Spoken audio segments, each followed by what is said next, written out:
Several years ago, I wrote an article, shared it on several different social media sites.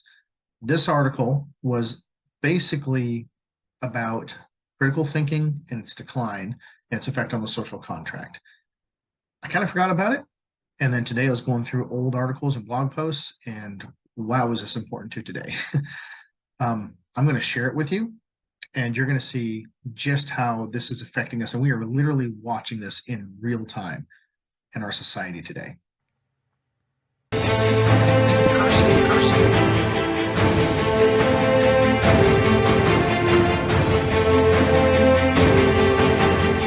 it represents, that people do this image and it relays concepts, it relays a story.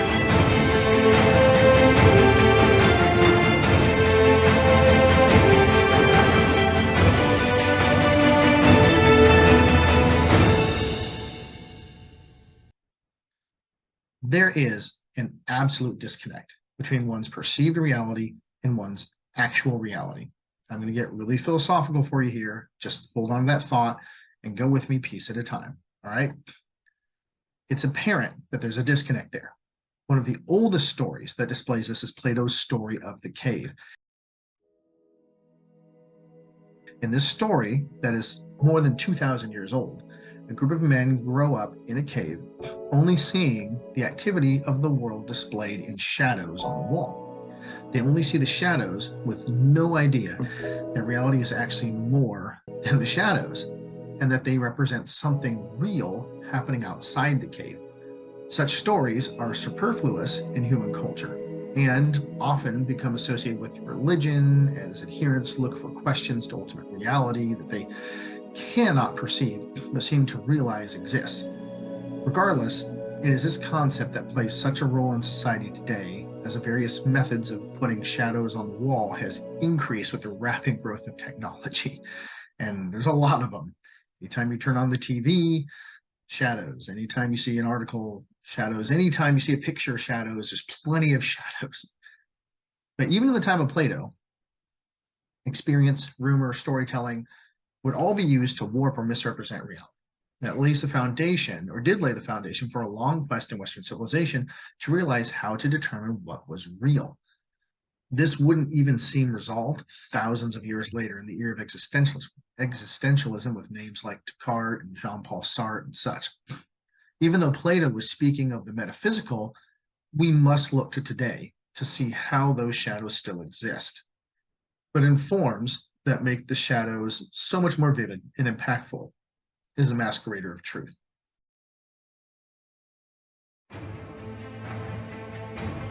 In 1938, Orson Welles' War of the Worlds aired. It was said to set off a panic.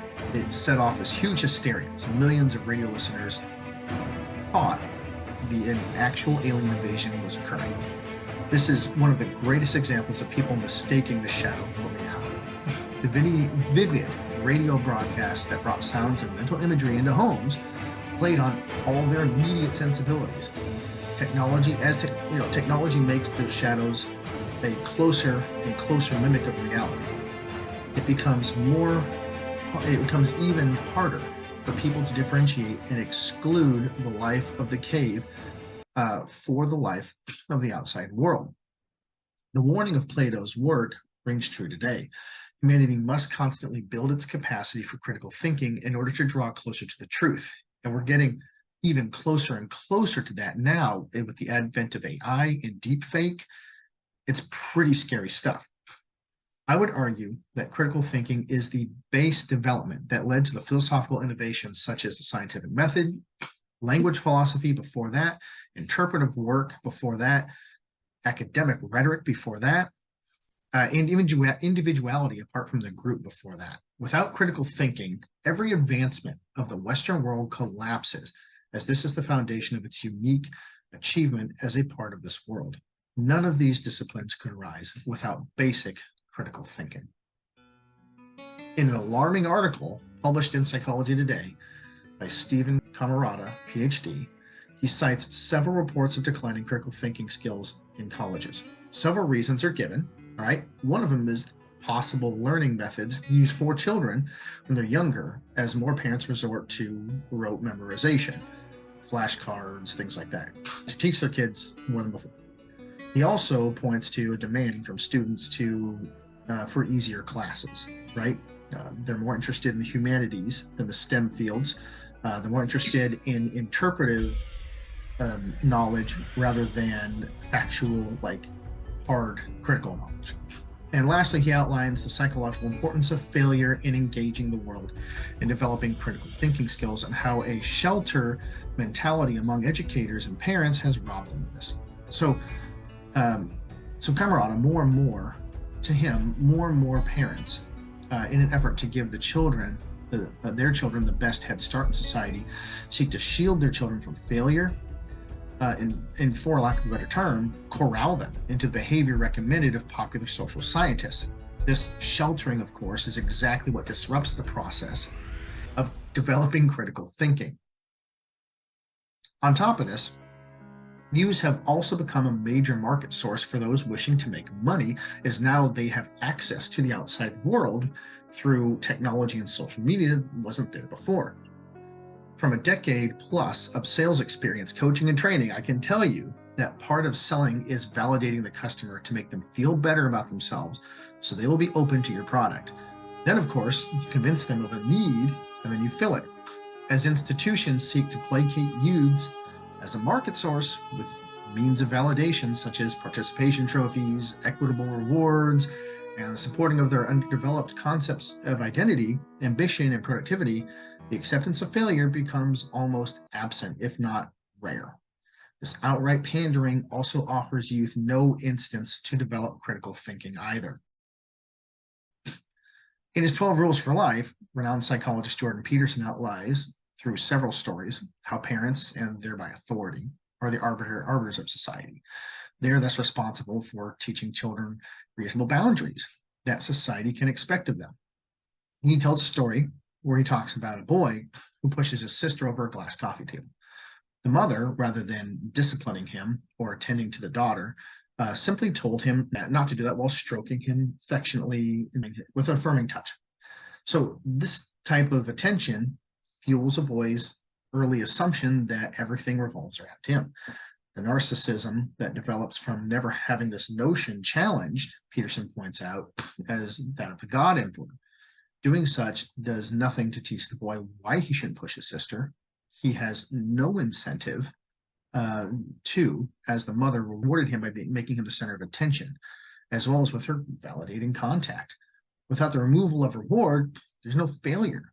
Without failure, there's no development incentive to question validity, and there's no need for critical thinking. So how does this affect identity? Well, the God Emperor complex is something iconic. When Peterson uses it, Carl Jung determined that self was something that infants experience as everything. The self was truly unknowable, and there was no boundary between the self and the universe. Thus, delayed gratification was essential for infants to learn they were not the center of the universe or God. In the development of children and adolescents, we often forget that they are learning to determine their identity, this idea of self, and designate it from the world around them. Without the critical process of determining their limitations, youth retain a sense of entitlement and amorphous identity.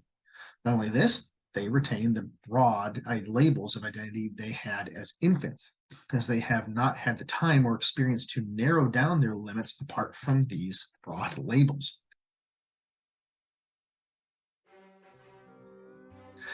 Humans constantly are learning their concept of self two different ways.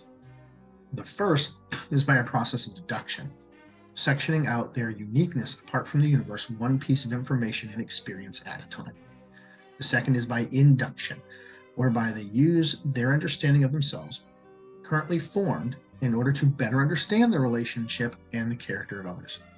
This second process is dependent on the first, however, as all behaviors are observed and self-amalgamated before a self-concept can be drawn up to use inductively. This makes the deductive process the primary driver of identity. Hope that makes sense. This next part I want you to understand.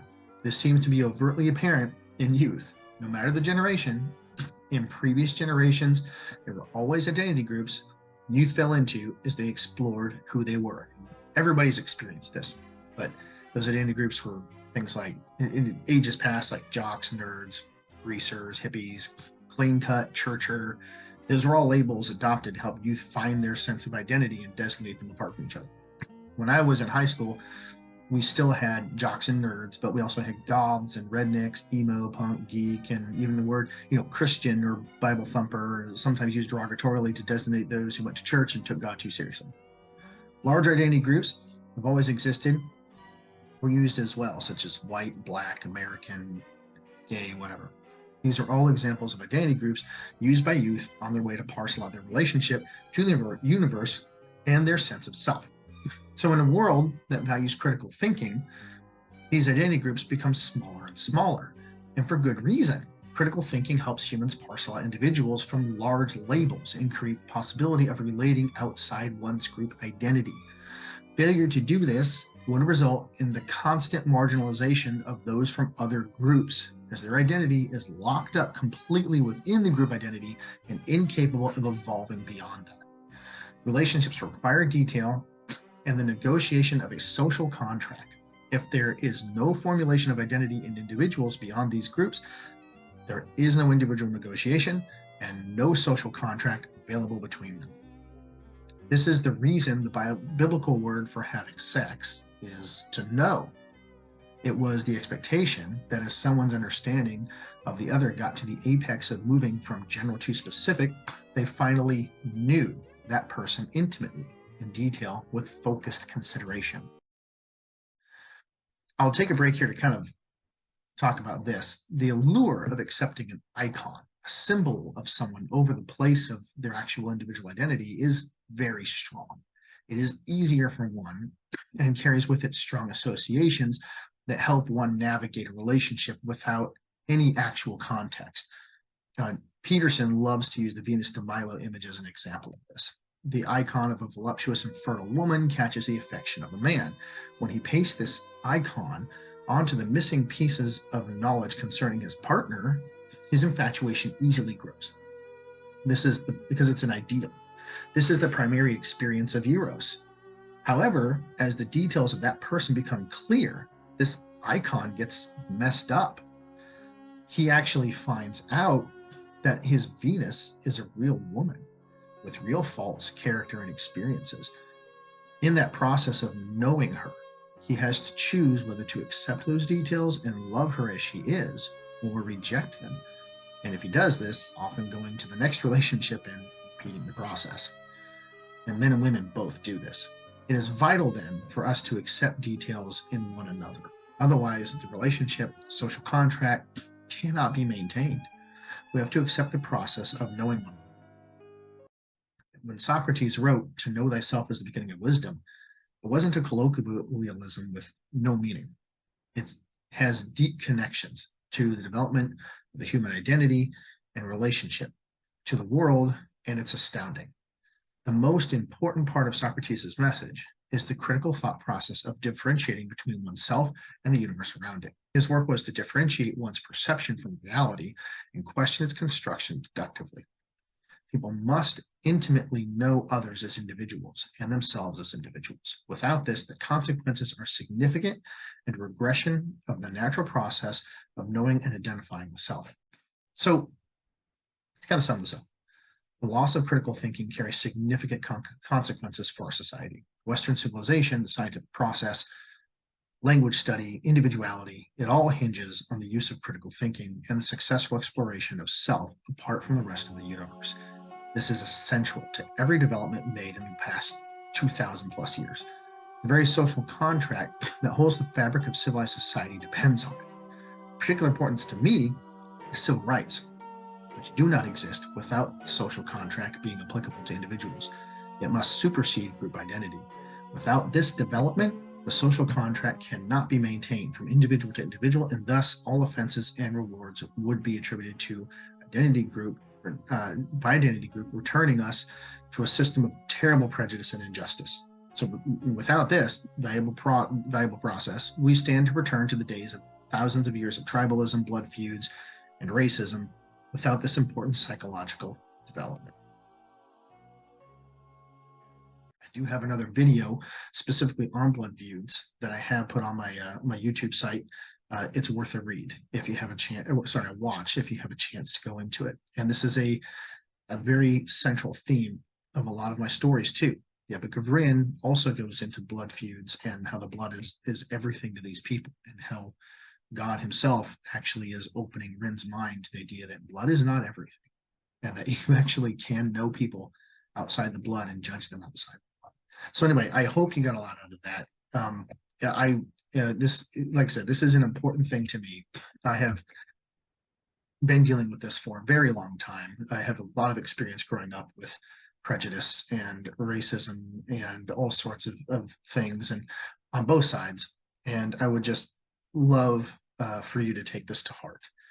I wish you guys the best, all of you online the best, who for taking the time, especially to watch this. It's a longer video, so if you do have a chance and you haven't yet, please like and subscribe to my channel, like the video, subscribe, and follow me on Facebook or Twitter, where you can get updates in the future for my books coming out or for other videos I post.